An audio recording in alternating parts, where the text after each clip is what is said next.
بسم اللہ الرحمن الرحیم۔ السلام علیکم۔ یقیناً اگر دعا قبول ہو گئی تو دنیا و آخرت کی زندگی مزے میں گزر جائے گی۔ سب سے پہلے اور سب سے زیادہ اپنے اور اپنی اولاد کے لیے نمازی بننے کی دعا کرے، کیونکہ اکثر لوگ بعد رمضان بے نمازی بن جاتے ہیں۔ اے میرے رب، تو مجھے اور میری اولاد کو نمازی بنا دے۔ اے میرے رب، تو میری دعا قبول کر لے۔ نیکی کے بعد گناہ کی طرف لوٹنے سے بچنے کی دعا کرے، کیونکہ عموماً رمضان کے بعد ایسا ہوتا ہے کہ لوگ نیکیوں سے دور ہو کر گناہوں میں ملوث ہو جاتے ہیں۔ اے اللہ، میں اس بات سے پناہ مانگتا ہوں کہ ایمان کے بعد کفر، اطاعت کے بعد معیشت، خیر کے بعد شر، نیکی کے بعد برائی کی طرف لوٹوں۔ ہدایت کے بعد گمراہیت کی طرف جانے سے بچنے کی دعا کرے۔ اے ہمارے رب، ہمیں ہدایت دینے کے بعد ہمارے دل ٹیڑھے نہ کر دے اور ہمیں اپنے پاس سے رحمت عطا فرما۔ یقیناً تو ہی بہت بڑی عطا دینے والا ہے۔ نیکی پر استقامت کی دعا کرے، کیونکہ اکثر لوگ بعد رمضان نیکیوں کو چھوڑ دیتے ہیں۔ اے دلوں کے الٹ پلٹ کرنے والے، اے رب العالمین، تو میرے دل کو اپنی دین پر قائم و دائم رکھ۔ اے دلوں کے پھیرنے والے، اپنی اطاعت اور بندگی پر مجھے قائم رکھ۔ رمضان کے روزے ہمارے اوپر اسی لیے فرض کیے گئے ہیں کہ ہم متقی بن جائیں، لہذا اللہ سے اپنے لیے تقوی و ہدایت کی دعا مانگے۔ اے اللہ، میں تجھ سے اپنی ہدایت اور اپنی پرہیزگاری اور اپنی پاک دامنی اور اپنی بے نیازی کا سوال کرتا ہوں۔ یا پھر یہ دعا مانگے یا دونوں یاد کر لیں اور دونوں ہی دعاؤں کو پڑھا کریں۔ اے اللہ،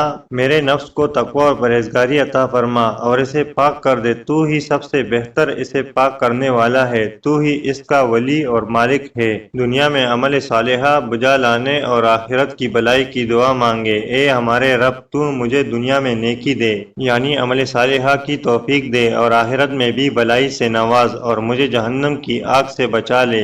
اپنی زندگی میں نیکیاں زیادہ کرنے کی دعا مانگے۔ اے اللہ، تو میرے دین کو درست فرما دے جو میرا اصل سہارا ہے، اور میری دنیا درست فرما دے جس میں میری روزی روٹی ہے، اور میری آخرت درست فرما دے جہاں میرا لوٹنا ہے، اور میری زندگی کو ہر نیک کام میں اضافے کا باعث بنا، اور موت کو میرے لیے ہر شر سے راحت حاصل کرنے کا باعث بنا۔ اس وقت دنیا کے جو حالات ہیں، موجودہ وبا کی وجہ سے ہر انسان اپنی صحت و تندرستی کو لے کر پریشان ہے اور ڈرا ہوا اور سہما ہوا ہے۔ اسی لیے اپنے لیے ان راتوں میں اس دعا کو ضرور بل ضرور مانگ لیں، جسے آپ صلی اللہ علیہ وآلہ وسلم سب سے افضل دعا قرار دیا، یعنی اے اللہ، میں تجھ سے دنیا و آخرت کی صحت و عافیت کا سوال کرتا ہوں۔ استغفار کے اس دعا کو ہرگز ہرگز نہ بھولیں۔ اس دعا کے بارے میں آپ صلی اللہ علیہ وآلہ وسلم نے فرمایا کہ جو اس دعا کو 3 بار پڑھے گا، اس کے سارے گناہ معاف کر دیے جائیں گے، یعنی میں بخشش طلب کرتا ہوں اس ذات سے جس کے علاوہ کوئی معبود برحق نہیں، وہی زندہ اور سب کو قائم رکھنے والا ہے، اور میں اسی کی طرف رجوع کرتا ہوں۔ اللہ حافظ۔